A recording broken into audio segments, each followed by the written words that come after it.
శ్రీ గణేశాయ నమః. శారదా గురుభ్యో నమః. ఈటీవీ లైఫ్ ఆధ్యాత్మిక ఛానల్ ప్రేక్షకులకు శుభోదయం. శ్రీరస్తు కార్యక్రమానికి శుభస్వాగతం. కార్యక్రమంలో శుభతిథి అంశంలో నేటి పంచాంగ వివరాలు చూద్దాం. ఆంగ్ల తేదీ 21వ తేదీ 5వ నెల 2024 సంవత్సరం మంగళవారం. స్వస్తి శ్రీ చాంద్రమాన శ్రీ క్రోధినామ సంవత్సరం, ఉత్తరాయణం, వసంత ఋతువు, వైశాఖ మాసం, శుక్లపక్షం, త్రయోదశి తిథి సాయంత్రం 4:38 వరకు. తదుపరి చతుర్దశి, స్వాతి నక్షత్రం. ఈనాడు పూర్తిగా ఉన్నది. వ్యతిపాత యోగం మధ్యాహ్నం 12:21 వరకు. తదుపరి వరియాను యోగం. తైతుల కరణం సాయంత్రం 4:38 వరకు. తదుపరి గరజీకరణం. నీటి వర్జ్యం ఉదయం 11:13 నుండి 12:58 వరకు. దుర్ముహూర్తం ఉదయం 8:20 నుండి 9:11 వరకు. తిరిగి దుర్ముహూర్తం రాత్రి 11:01 నుండి 11:46 వరకు. అమృత ఘడియలు రాత్రి 9:40 నుండి 11:20 వరకు. రాహుకాలం మధ్యాహ్నం 3 గంటల నుండి సాయంత్రం 4:30 గంటల వరకు. యమగండం ఉదయం 9 గంటల నుండి 10:30 గంటల వరకు. ఈనాటి విశేషం, వైశాఖ మాసంలో శుద్ధ త్రయోదశి. ఈనాడు సర్వసిద్ధి త్రయోదశి అని శాస్త్రవచనం. ఈ త్రయోదశి తిథి మంగళవారం కలిసి వచ్చినటువంటి ఈ రోజున శివ సంబంధమైనటువంటి స్తోత్రపారాయణ, ముఖ్యంగా వీరభద్రుడి యొక్క ఆరాధన, వీరభద్రుడి యొక్క స్తోత్రపారాయణ చేయటం వల్ల సమస్త ఈతి బాధలు, శత్రుబాధలు తొలగిపోతాయి. వాటితో పాటు వారాధిపతి అయినటువంటి సుబ్రహ్మణ్య స్వామికి సంబంధించినటువంటి సుబ్రహ్మణ్యాష్టక పారాయణ లేదా సుబ్రహ్మణ్య భుజంగ ప్రయాత స్తోత్రపారాయణ చేయటం వల్ల చాలా విశేషమైనటువంటి ఫలితాలను పొందగలుగుతారు. అలాగే ఈనాటి నక్షత్రం స్వాతి నక్షత్రం. స్వాతి నక్షత్రం రాహు నక్షత్రం కాబట్టి రాహువు కూడా సర్ప సంబంధమైనటువంటి గ్రహమే కనుక సుబ్రహ్మణ్యారాధన వల్ల రాహు సంబంధమైనటువంటి దోషాలు కూడా నివృత్తి గావింపబడతాయి. కొన్ని గ్రంథాలు, శాస్త్రాలను అనుసరించి మనం ఒక విషయాన్ని గమనించినట్లయితే ఈనాటి ప్రదోషకాలంలో చతుర్దశి తిథి, స్వాతి నక్షత్రం ఈ రెండు కలిసి ఉండడం చాలా విశేషం. దేవతా కార్యసిద్ధ్యర్థం సభాస్తంభ సముద్భవం అని నృసింహ స్తోత్రంలో చెప్పబడుతుంది. ప్రదోషకాలంలో అంటే 3 సంధ్యలు ముడిపడేటటువంటి వేళ, అస్తమయం అవుతూ ఉన్నటువంటి వేళ, స్వాతి నక్షత్రంలో వైశాఖ మాసంలో శుక్ల చతుర్దశి నాడు నృసింహ భగవానుడు స్తంభం నుండి ఆవిర్భవించాడు అని శాస్త్రంలో చెప్పబడుతుంది. అటువంటి ఆవిర్భావంలో ఉన్నటువంటి తిథి, నక్షత్రం ఈనాడు కలిసి రావడం చాలా విశేషం. కానీ గ్రంథాల్లో ఉన్నటువంటి ప్రమాణాలను అనుసరించి రేపటి రోజున నృసింహ జయంతి చెప్పబడుతుంది. కానీ అలభ్యయోగమైనటువంటి స్వాతి నక్షత్రం చతుర్దశి ప్రదోషకాలంలో వచ్చినటువంటి ఈ సమయంలో నరసింహస్వామికి సంబంధించినటువంటి ఏదైనా స్తోత్రపారాయణ చేయటం, అలాగే మన గడప ముందు ఉండేటటువంటి స్తంభానికి గంధం రాసి బొట్టు పెట్టి అందులో నృసింహ భగవానుడు ఉన్నాడనేటటువంటి భావనతో ధూపదీప నైవేద్యాది కైంకర్యాలు జరిపించడం వల్ల నా మృగన్న మానుషం అని చెప్పబడేటటువంటి ఆ నరకేసరి యొక్క దివ్య కృప, ఆయనతో పాటు నిత్యానుపాయినిగా ఉండేటటువంటి లక్ష్మీ కృప మనకి పరిపూర్ణంగా లభిస్తుంది. ఎందుకంటే మన గడప దగ్గర ఉండేటువంటి స్తంభం ద్వారశ్రియ అని లక్ష్మీ స్వరూపంగా చెప్పబడుతుంది. కాబట్టి అటువంటి సంప్రదాయంలో చెప్పినటువంటి ఈ ఆరాధన ముఖ్యంగా కళింగ దేశాల వాళ్ళు చేస్తారు. అయితే ఇది సర్వులు ఆచరించదగినటువంటి విధానం కనుక ఈ ప్రదోష సమయంలో అంటే అస్తమయం అవుతూ ఉన్నటువంటి సమయంలో, చతుర్దశి ఘడియలు ఉన్నప్పుడు, స్వాతి నక్షత్రం ఉన్నటువంటి సమయంలో ఈ క్రియని ఆచరించి ఆ లక్ష్మీనరసింహుని యొక్క దివ్య కృపకు అందరూ పాత్రులవుతారని ఆశిస్తూ లక్ష్మీనరసింహ మమదేహి కరావలంబం. స్వస్తి.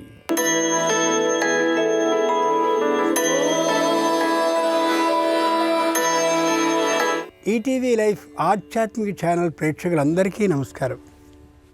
శ్రీరస్తు కార్యక్రమంలో గ్రహయోగం అంశానికి స్వాగతం.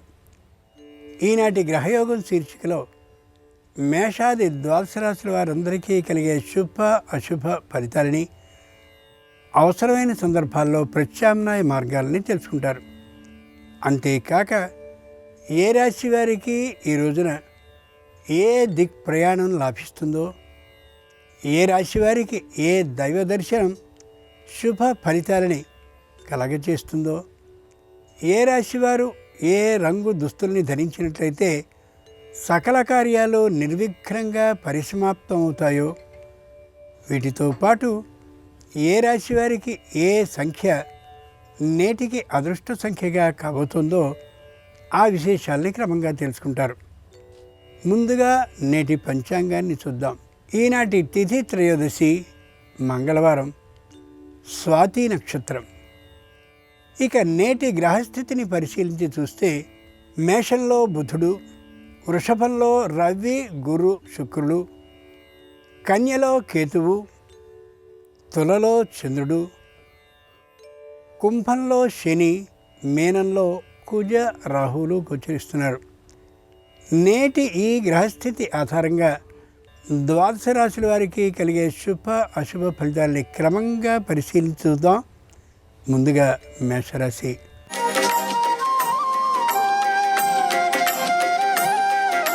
ఈరోజు మేషరాశి వారి ఫలితాలని పరిశీలించి చూస్తే వృత్తి ఉద్యోగ వ్యాపారాలు చేసేటటువంటి వారికి అనుకూలత గోచరిస్తోంది. వ్యాపారంలో విశేష లాభాలు గోచరించే అవకాశం ఉంది. అయితే పెట్టుబడిని పెట్టేందుకు మాత్రం ఆ లాభం సరిపోకపోవచ్చు. వ్యాపారాన్ని చేస్తూ ఉండేటటువంటి వారితో పాటు వ్యావసాయికమైనటువంటి క్షేత్రాలని కలిగినటువంటి వారికి ఆదాయం మధ్యమంగా కాక విశేషంగా ఉండే అవకాశం గోచరిస్తోంది. తమకి సంబంధించినటువంటి భూములని కానీ, ఇళ్ళని కానీ, స్థలాలని కానీ అద్దెకి ఇచ్చినటువంటి యజమానులకి ఆదాయం సక్రమంగా ఉంటుంది, పుష్కలంగా కూడా ఉంటుంది, అనుమానం లేదు. ముఖ్యంగా ఉపాధి అవకాశాల కోసం ఇంట్లో ఉండే స్త్రీజనం వ్యాపారాన్ని కానీ, ఉద్యోగాన్ని కానీ, కుటీర పరిశ్రమగా దేన్నైనా కానీ చేయాలనే ఆలోచనతో ఉంటారు. మంగళవారం సందర్భంగా మేషరాశి వారు ఆంజనేయుణ్ణి ప్రార్థించడం ఉత్తమం. ఉత్తర దిక్ ప్రయాణం నేటికి అనుకూలం. వీరికి కలిసొచ్చే రంగు తెలుపు. అదృష్ట సంఖ్య నేటికి 7.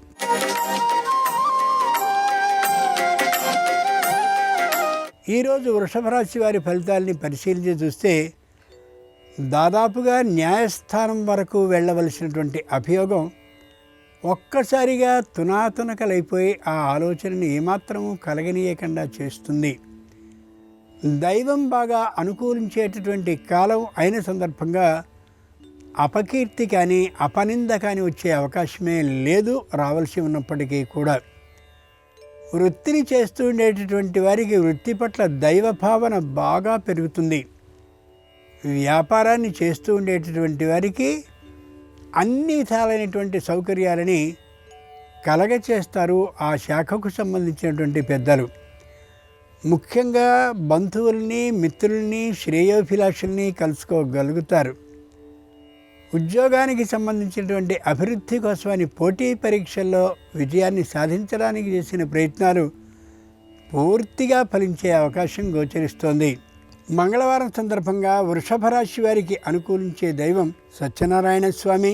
వీరికి నేడు ఉత్తర దిక్ ప్రయాణం అనుకూలం. కలిసొచ్చే రంగు ఎరుపు. అనుకూల అదృష్ట సంఖ్య 8.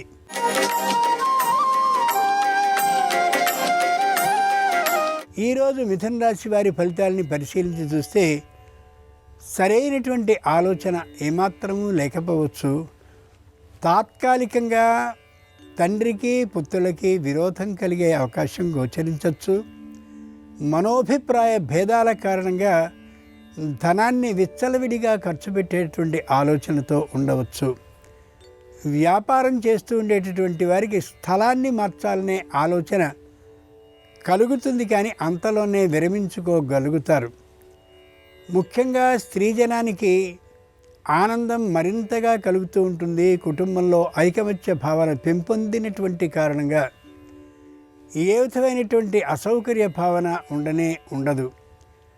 తప్పక కుటుంబాన్ని ఉన్నత స్థితికి తీసుకుపోవడం కోసమని చదవడాన్ని కానీ, లేదా వృత్తిని, ఉద్యోగాన్ని చేయడం కానీ చేయాలనే గట్టి పట్టుదలతో నిర్ణయానికి వస్తారు.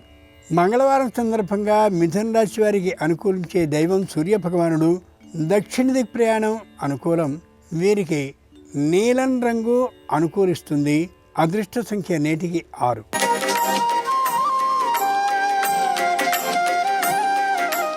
ఈరోజు కర్కాటక రాశి వారి ఫలితాలని పరిశీలించి చూస్తే మానసికంగా ఉత్సాహం లేకపోయినా శారీరకంగా మాత్రం ఉత్సాహవంతులుగా కనిపిస్తారు. ఏ విధమైనటువంటి అనాలోచిత నిర్ణయాన్ని చేయరు. భయం అలాగే అప్రతిష్ట కారణంగా ఎక్కడో ఉన్నటువంటి మిత్రులు అనుకూలమైనటువంటి ఫలితాలని, ఆదాయాలని రప్పించడానికి శ్రేయోభిలాషులు అనుకోకుండా వచ్చి కలిసే అవకాశం ఉండొచ్చు. వ్యాపారాన్ని ప్రారంభించాలనే తీవ్రమైనటువంటి ఒత్తిడి, ఉత్సాహం కలుగుతుంది. కానీ వ్యాపారపు ప్రారంభానికి ఇష్టం మాత్రం లేనటువంటి కారణంగా శ్రీకారాన్ని చుట్టరు. ప్రభుత్వానికి చెల్లించవలసిన అన్ని పనుల్ని సక్రమంగా చెల్లించిన కారణంగా చెప్పలేనటువంటి ధైర్యంతో ఉంటారు ఈ రాశివారు ఈ రోజున. మంగళవారం సందర్భంగా కర్కాటక రాశి వారికి అనుకూలించే దైవం దుర్గాదేవి. ఉత్తర దిక్కు ప్రయాణం ఈ రాశి వారికి లాభిస్తుంది. ఆకుపచ్చ రంగు దుస్తుల్ని కానీ ధరించినట్లయితే శుభాలు కలిగే అవకాశం గోచరిస్తోంది. వీరి నేటి అదృష్ట సంఖ్య 4.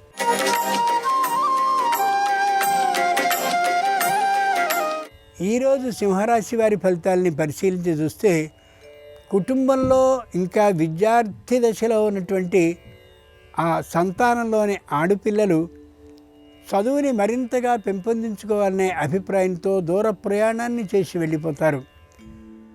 కుటుంబంలో ఏ విధమైనటువంటి అసౌకర్య భావన ఉండదు. ప్రతి విషయంలోనూ కూడా తగిన ఆరోగ్య జాగ్రత్తని పాటిస్తూ మాత్రమే ఉంటారు ఈ రాశివారు. అనారోగ్య భావన ఏమాత్రము లేకుండా వృద్ధుల విషయంలో కూడా ఉండేటటువంటి కారణంగా వారందరికీ పర్యవేక్షకుడిని నిర్ణయించి ఎక్కడో తీర్థయాత్రలకి వెళ్ళాలనే ఆలోచనతో బయలుదేరతారు. బహుశా చారుధామ్ యాత్ర, కేదారనాథ యాత్ర కావచ్చు. ముఖ్యంగా ఈ రాశివారు ఈ రోజున చాలా ఉత్సాహంగా గడపగలుగుతారు. రోజంతనీ కూడా తాము ఎవరెవరి దగ్గరైతే పెట్టుబడిని పెట్టారో వారి నుండి సొమ్ముని తీసుకునే ఆలోచన కూడా వచ్చే అవకాశం ఉంది. మంగళవారం సందర్భంగా సింహరాశి వారికి అనుకూలించే దైవం ఆంజనేయ స్వామి. ఉత్తర దిక్కుకి ప్రయాణం చేస్తూ కనిపిస్తుంది. ఆ దిక్కు అనుకూలమైనటువంటి కారణంగా వీరికి కలిసొచ్చే రంగు తెలుపు. అదృష్ట సంఖ్య నేటికి వీరికి 3.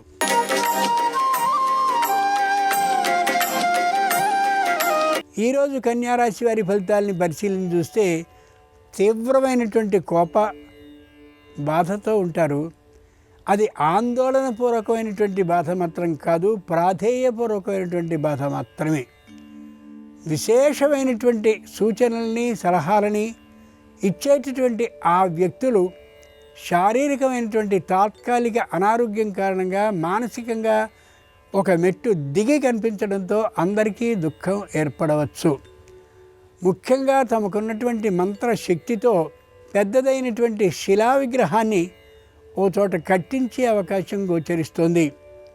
వృత్తి చేస్తూ ఉండేటటువంటి వారికి, వ్యాపారం చేస్తూ ఉండేటటువంటి వారికి నిఘా ఎక్కువగా ఉంటుంది. అయితే ఏ ఇబ్బంది ఉండదనే స్వామివారి మాట చాలా చక్కగా వీరికి పనిచేస్తూ ఉంటుంది. మంగళవారం సందర్భంగా కన్యారాశి వారికి అనుకూలించే దైవం సరస్వతీదేవి. ఉత్తర దిక్ ప్రయాణం నేడు అనుకూలం. వీరికి కలిసొచ్చే రంగు నేటికి నలుపు. వీరి నేటి అదృష్ట సంఖ్య 7.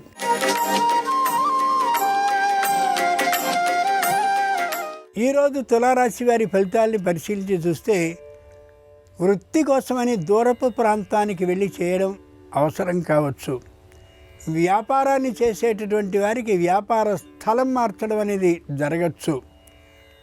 పై ఉద్యోగులతో విరోధాలు లేకుండా క్రింది ఉద్యోగులు సర్దుకుపోయేటటువంటి తీరుని నేర్చుకుని కనిపించవచ్చు. తమ మాటే చెల్లుబడి సాగాలి అనేటటువంటి ఆ పట్టుదల పూర్తిగా తొలగిపోవచ్చు. దూరభార ప్రయాణాలని పై అధికారులతో కలిసి చేయవలసి ఉంటుంది.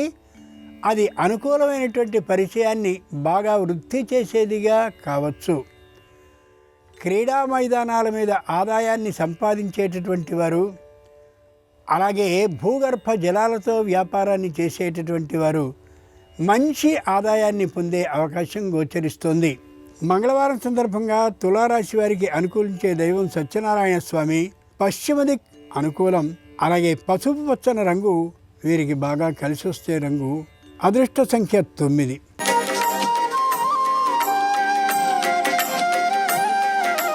ఈరోజు ఫలితాలని పరిశీలించి చూస్తే దూర ప్రాంతంలో ఉన్నటువంటి ఉద్యోగాన్నైనా సక్రమంగా చేసుకోగలుగుతారు. ఎంత దూరం ప్రయాణమైనా సరే ఉత్సాహంతోనే చేయగలుగుతారు. కుటుంబంలో అవివాహితులుగా ఉన్నటువంటి వారి వివాహ ప్రయత్నాల్ని ముమ్మరం చేస్తారు. మాట్లాడినటువంటి అనవసరమైన మాటలు ఏవైనా ఉన్నట్లయితే వాటిని సమర్థించుకుంటూ కనిపిస్తారు. క్రీడారంగానికి చెందిన, కవితారంగానికి చెందినటువంటి వారికి అమోఘమైన పురస్కారాలు లభించే అవకాశం గోచరిస్తోంది. శారీరకమైనటువంటి అనారోగ్యం ఏమాత్రమూ లేకుండా ఉంటారు. ముఖ్యంగా దైవ ధ్యాస హెచ్చుగా కలిగి కనిపిస్తారు కూడా. మంగళవారం సందర్భంగా వృశ్చిక రాశి వారికి అనుకూలించే దైవం ఆంజనేయ స్వామి. ఉత్తర దిక్ ప్రయాణం నేడు అనుకూలం. సంపూర్ణంగా కలిసొచ్చే రంగు ఎరుపు. వీరి అదృష్ట సంఖ్య నేటికి 1.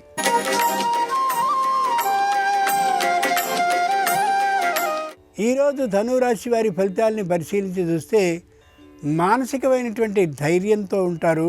దైవానికి సంబంధించిన అన్ని నిర్ణయాలు తమకే అనుకూలం అని భావిస్తూ ఉంటారు. ప్రతి విషయంలోనూ కూడా సొంత నిర్ణయాన్ని చేయడానికి ఇష్టపడరు.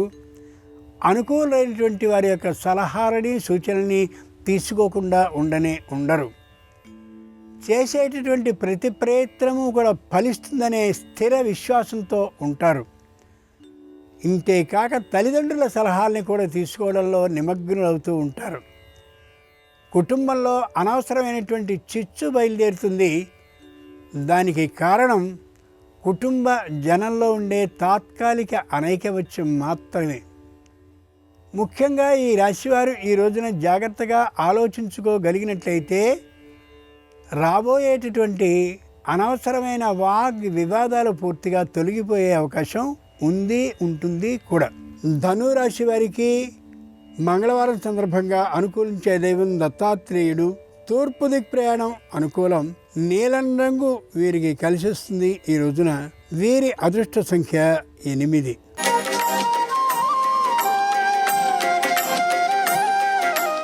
ఈరోజు మకర రాశి వారి ఫలితాలని పరిశీలించి చూస్తే గట్టి పట్టుదలతో ఉంటారు. ఏ పనినైనా సాధించగలమనే నమ్మకంతో ఉంటారు. ఎందరో తమకి తెలుసుననేటటువంటి ఆ అహంకార భావంతో ఉంటారు. ఉద్యోగంలో కూడా అనుకూల ఫలితాలని పొందకుండా ఉంటారు.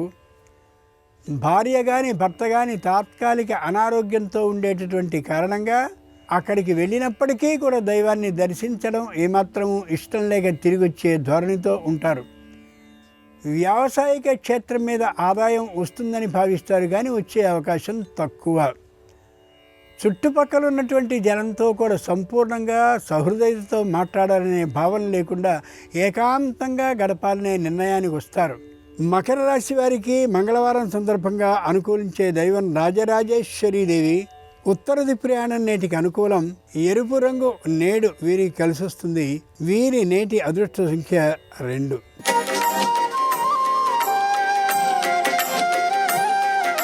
ఈరోజు కుంభరాశి వారి ఫలితాలని పరిశీలించి చూస్తే మానసికంగా దృఢంగా ఉంటారు.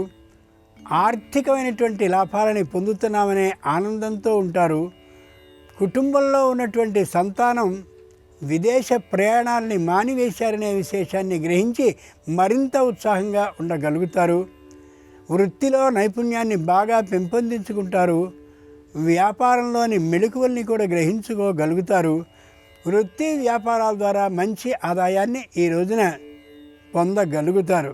బంగారము, ఇనుము, వెండి, రాగి ముఖ్యమైనటువంటి మొదలైన లోహాలని కొనాలనే ఆలోచనతో ఉంటారు. కుటుంబంలో ఉన్న అందరిలోనూ ఐకమత్య భావం పెంపొందుతుంది. అనారోగ్య భావన ఏమాత్రము ఉండదు. దూర ప్రయాణాలని చేయడానికి ఇష్టపడరు. పెద్ద వయసు ఉన్నటువంటి వారి ఆరోగ్యం స్థితిగతి అనుకూలంగా ఉంటుంది. కుంభరాశి వారికి మంగళవారం సందర్భంగా అనుకూలించే దైవం శ్రీ మహావిష్ణువు. ఆ మహావిష్ణు అనుగ్రహం సంపూర్ణంగా లభిస్తుంది అర్చించినట్లయితే. వీరికి ఉత్తర దిక్ ప్రయాణం నేటికి అనుకూలం. కలిసొచ్చే రంగు ఎరుపు. నేటి అదృష్ట సంఖ్య 2.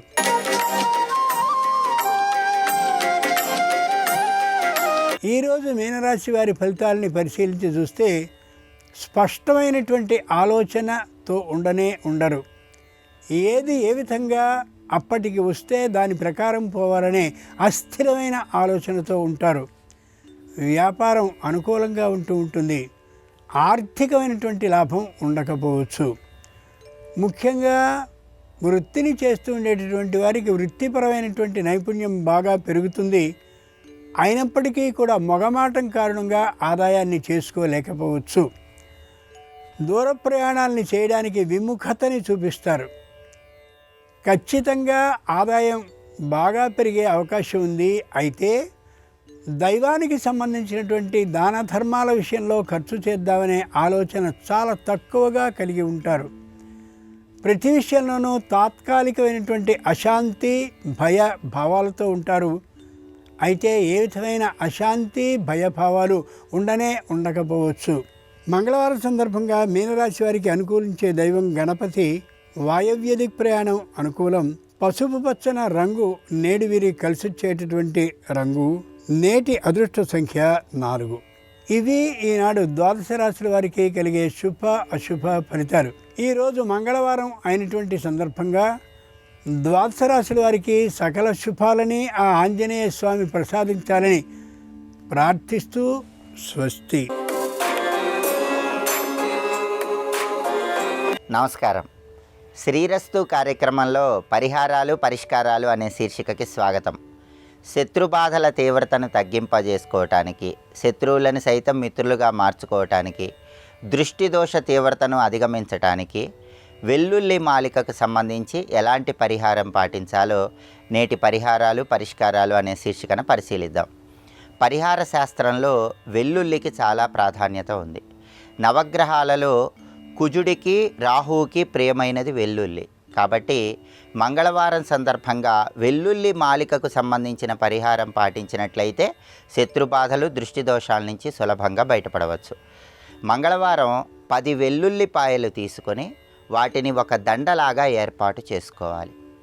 ఆ వెల్లుల్లిపాయల దండలను పూజా మందిరంలో ఉంచి వాటికి పసుపు రాసి కుంకుమ బొట్లు పెట్టాలి. గృహంలో పూజా మందిరంలో దీపారాధన చేశాక మీకు దగ్గరలో ఉన్నటువంటి గ్రామదేవత ఆలయానికి వెళ్ళాలి. గ్రామదేవతల దగ్గర కొబ్బరికాయ కొట్టి వడపప్పు పానకం నైవేద్యంగా సమర్పించి అక్కడ ఉన్నటువంటి భక్తులకి ఈ వడపప్పు పానకము పంచిపెట్టాలి. అలా చేసిన తర్వాత గ్రామదేవత ఆలయం నుంచి గృహానికి వచ్చి గృహంలో పూజా మందిరంలో పసుపు కుంకుమలతో అలంకరించబడినటువంటి వెల్లుల్లి మాలికను మీ ఇంటి సింహద్వారానికి ఏర్పాటు చేసుకోవాలి. ఇలా చేయటం ద్వారా ఇంటికి ఇంట్లో ఉన్నటువంటి సభ్యులకి దృష్టి దోషాలు తగ్గిపోతాయి. శత్రుబాధల తీవ్రతను తగ్గింపజేసుకోవచ్చు. అలాగే కుటుంబ కలహాల తీవ్రతను తగ్గింపజేసుకోవటానికి, కుటుంబ సభ్యుల మధ్య అనురాగాన్ని పెంపొందింపజేసుకోవటానికి మహిళామణులు వాళ్ళ జడలో చిన్న వెల్లుల్లి రెబ్బను అలంకరించుకోవటం ద్వారా కూడా కుటుంబ సభ్యుల మధ్య అన్యోన్య వాతావరణం పెరుగుతుంది. కుజరాహువుల బలం పెరగటం ద్వారా సకల శుభాలను సిద్ధింపజేసుకోవచ్చు. అలాగే మనోధైర్యాన్ని ఆత్మవిశ్వాసాన్ని పెంపొందింపజేసుకోవటానికి, దేన్నైనా సాధించగలిగేటటువంటి శక్తి సామర్థ్యాలు పెంపొందింపజేసుకోవటానికి గద లాకెట్ విశేషంగా సహకరిస్తుంది. ఆంజనేయ స్వామివారు గదను ధరించి శత్రువుల మీద అద్భుతమైన విజయాన్ని సాధించారు. కాబట్టి ఎప్పుడైనా సరే మీ జన్మ నక్షత్రం ఉన్న రోజు కానీ మీ నామ నక్షత్రం ఉన్న రోజు కానీ పంచలోహాలతో చిన్న గదను తయారు చేయించుకోవాలి. ఆ చిన్న గద లాకెట్కి పసుపు రాసి కుంకుమ బొట్లు పెట్టి సింధూరం బొట్లు అలంకరించాలి. ఆ గద లాకెట్ని మంగళవారం పూట మీ గృహంలో పూజా మందిరంలో ఆంజనేయ స్వామి వారి చిత్రపటం దగ్గర ఉంచాలి. ఆంజనేయ స్వామి చిత్రపటం దగ్గర దీపాన్ని వెలిగించి ఆంజనేయ స్వామి చిత్రపటానికి తమలపాకులతో ఆకుపూజ చేసి ఆంజనేయ స్వామి వారి చిత్రపటానికి సింధూర పూజ చేసిన తర్వాత ఈ గద లాకెట్ దగ్గర ధూపం చూపించి అగరబత్తులు వెలిగించి తీపి పదార్థం నైవేద్యంగా సమర్పించి ఆ తర్వాత ఎర్రటి దారంతో ఈ గద లాకెట్టును మెడలో ధారణ చేయాలి. ఇలా చేయటం ద్వారా మనోధైర్యం పెరుగుతుంది, ఆత్మవిశ్వాసం పెరుగుతుంది, దేన్నైనా సాధించగలిగిన శక్తి సామర్థ్యాలు సిద్ధిస్తాయని పరిహార శాస్త్రంలో చెప్పారు. అలాగే ప్రత్యేకంగా చిన్నపిల్లలకు దృష్టి దోషాలు ఎక్కువగా ఉండటం వల్ల మొండితనం ఉన్నా, చెప్పిన మాట వినకుండా ఉన్నా, అటువంటి పరిస్థితుల్లో పిల్లలు చెప్పిన మాట వినటానికి, మొండితనం తగ్గింపజేసుకోవటానికి, పిల్లలకున్న దృష్టి దోషాల నుంచి సులభంగా బయటపడటానికి కూడా ఈ గద లాకెట్ పిల్లలకు విశేషంగా సహకరిస్తుంది.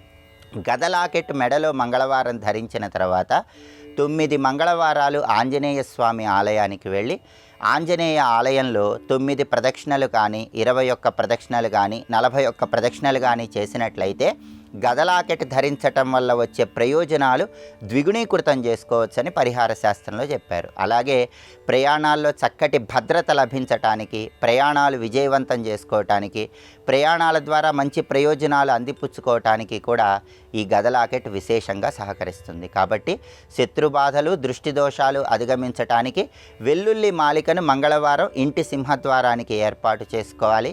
మనోధైర్యాన్ని, ఆత్మస్థైర్యాన్ని పెంపొందింపజేసుకొని ఎంతటి కష్టసాధ్యమైన పనినైనా సరే అవలీలగా సాధించటానికి గద లాకెట్ మెడలో ధారణ చేయటం ద్వారా అద్భుతమైన శుభ ఫలితాలను సిద్ధింపజేసుకోవచ్చు. అలాగే రేపు నృసింహ జయంతి సందర్భంగా నరసింహస్వామి వారిని ఏ విధంగా పూజిస్తే అన్ని రకాలైన అనారోగ్య సమస్యల తీవ్రతను తగ్గింపజేసుకోవచ్చు, శత్రుబాధల నుంచి సులభంగా బయటపడవచ్చు, రేపటి పరిహారాలు, పరిష్కారాలు అనే శీర్షికను పరిశీలిద్దాం. నమస్కారం. ఈ కార్యక్రమాన్ని తిరిగి చూడాలనుకుంటే www.youtube.com/ETV Life Spiritual లో చూడవచ్చు.